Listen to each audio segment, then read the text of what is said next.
UK Prime Minister Keir Starmer has announced a four-point plan to work with Ukraine to end the war and defend the country from Russia. The UK, France and other countries will step up their efforts in a coalition of the willing and seek to involve the US in their support for Ukraine, he said. We are at a crossroads in history today, Starmer said after a summit of 18 leaders mostly from Europe and including Ukrainian President Volodymyr Zelensky, who said Ukraine felt strong support. And the summit showed European unity at an extremely high level not seen for a long time. We are all working together in Europe in order to find a basis for cooperation with America for a true peace and guaranteed security, Zelensky said after the summit. Speaking at a news conference shortly after the meeting of leaders, Starmer said 4 points had been agreed to keep military aid flowing into Ukraine and to keep increasing the economic pressure on Russia, that any lasting peace must ensure Ukraine's sovereignty and security, and Ukraine must be present at any peace talks in the event of a peace deal, to boost Ukraine's defensive capabilities to deter any future invasion, to develop a coalition of the willing to defend a deal in Ukraine, and to guarantee peace afterwards. We have to learn from the mistakes of the past. We cannot accept a weak deal which Russia can breach with ease. Instead, any deal must be backed by strength, he said. The Prime Minister did not state which countries had agreed to join this coalition of the willing, but said that those who had committed would intensify planning with real urgency. The UK, he said,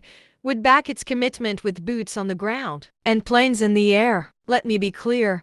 We agree with Trump on the urgent need for a durable peace. Now we need to deliver together, Sir Keir said. When asked if the US under Trump was an unreliable ally, he said, "Nobody wanted to see what happened last Friday.